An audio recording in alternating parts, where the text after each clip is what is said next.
అప్పుల బాధలు వెంటాడుతున్నాయా? అయితే 6 JVR వారి జాతిరత్నాలు ధరించండి. హాయ్, వెల్కమ్ టు మనం టీవీ. నేను మీ మనోజ్.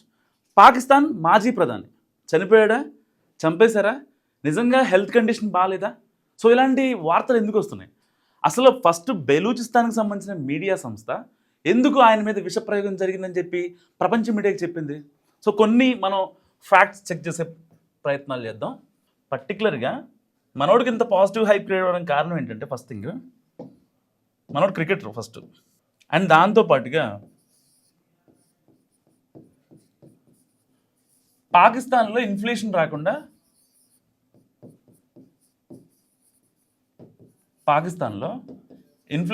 చాలా జాగ్రత్త పడ్డాడు. ఈ ద్రవ్యోల్బణం పడిపోవటం, కింద పడటం, పైకి లేవటం అంటారు కదా, సో అది రాకుండా. ఎందుకంటే పాకిస్తాన్ ప్రజలు ఇప్పుడు నిజంగా ఒక రకంగా చెప్పాలని లిటరల్లీ రాడ్ రియాలిటీ మాట్లాడుకోవాలంటే చిప్పకూడు తింటున్నారు. మొన్న రీసెంట్గా టమాటాలు 700 రూపాయలు కేజీ, ఆనియన్స్ 470 రూపాయలు కేజీ. ఎందుకు? కనీసం ఎవరు పంపించట్లా. మొన్న బెలూచిస్తాన్తో వాళ్ళతో ఆర్మీ లిబరేషన్ వాళ్ళతో గొడవలు పెట్టుకున్నారు. అక్కడ నుంచి రావాల్సినవి ఆగిపోయాయి. ఖర్జూరాలు ఏంటి, టమాటాలు ఏంటి, బెండకాయలు ఏంటి, అన్నీ ఆగిపోయాయి. ఇక్కడ పండిస్తారంటే వీళ్ళు పండించరు.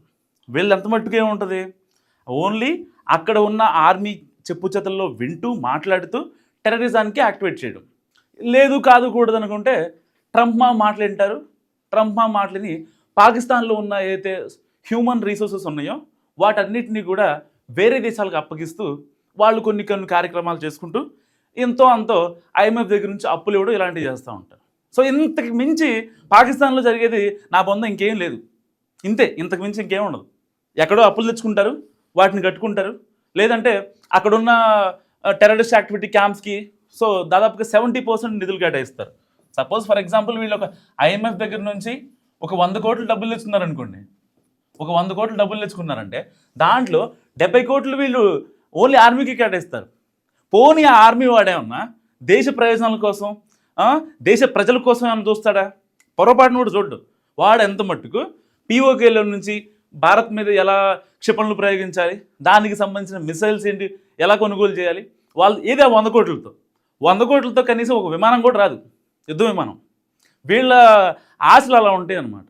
సో ఇలాంటి నేపథ్యంలో ఇప్పుడు ఇమ్రాన్ ఖాన్ జైల్లోనే చంపేశారు అన్నది ఎందుకు ఏంటంటే, ఇమ్రాన్ ఖాన్ కాస్త కూస్త అక్కడ ప్రజల యొక్క ప్రేమాభిమానాలని బాగా సాధించినటువంటి వ్యక్తి. ఒక రకంగా చెప్పాలంటే కొంచెం ప్రజల కోసం ఆలోచించాడు, అందరితో కలిసి కంపేర్ చేస్తే.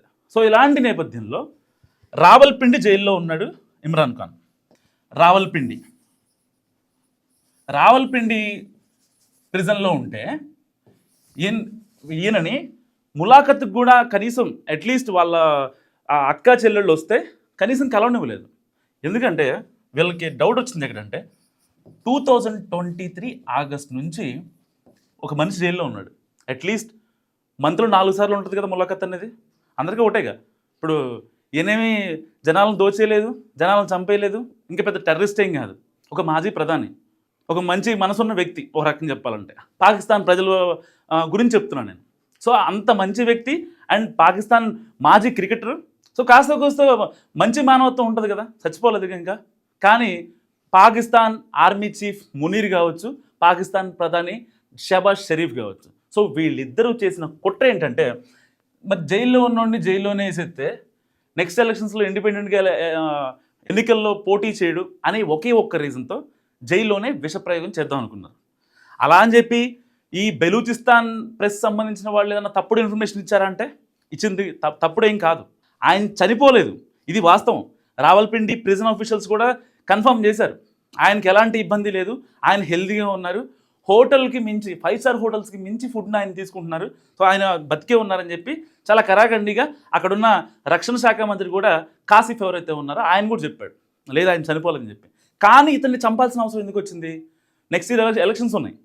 ఒక పక్క ద్రవ్యోల్బణం, ఇన్ఫ్లేషన్ పెరిగిపోతుంది, జీడిపి తగ్గిపోతుంది, పాకిస్తాన్ ప్రజలు అడుగు తింటున్నారు, కనీసం చపాతీలు చేసుకోవడం కూడా చపాతీ పిండి లేదు వాళ్ళ దగ్గర. ఇలాంటి సిచ్యువేషన్లో ఉన్నారు లిటరల్గా.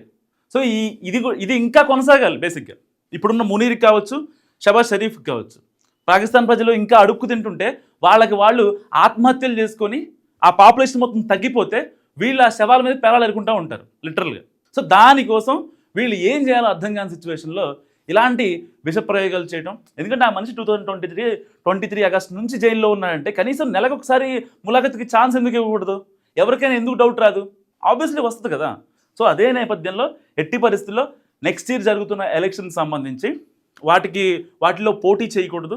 ఒకవేళ ఈయన కనుక బాహుబలిలో ఒక డైలాగ్ ఉంటుంది కదా, వాడు ఎక్కడున్నా రాసేయాలని చెప్పి. సో ఇతను బయటికి వస్తే మళ్ళీ ఆ సిచ్యువేషన్స్ మొత్తం మారిపోయి ప్రజలు ఎక్కడ ఎదురు తిరుగుతారనే ఒక భయంతో ఇప్పుడు ఆయన్ని లోపల చంపేద్దాం అనుకున్నారు. సో ప్లాన్ జరిగిందా లేదా అనేది సెకండరీ, కానీ ప్లాన్ జరిగిందన్న సిమ్టమ్స్ మాత్రం ఓన్లీ పాకిస్తాన్ ప్రజలకే కాదు, ప్రపంచ దేశాల ప్రజలకి అర్థమైపోయిన సిచ్యువేషన్. సో మరి చంపేస్తారా లేదా, ఆయన బయటికి చూపిస్తారా లేదా, మీరేమనుకుంటున్నారో మస్తు కామెంట్ చేయండి. చూస్తూనే ఉండండి మనం టీవీ.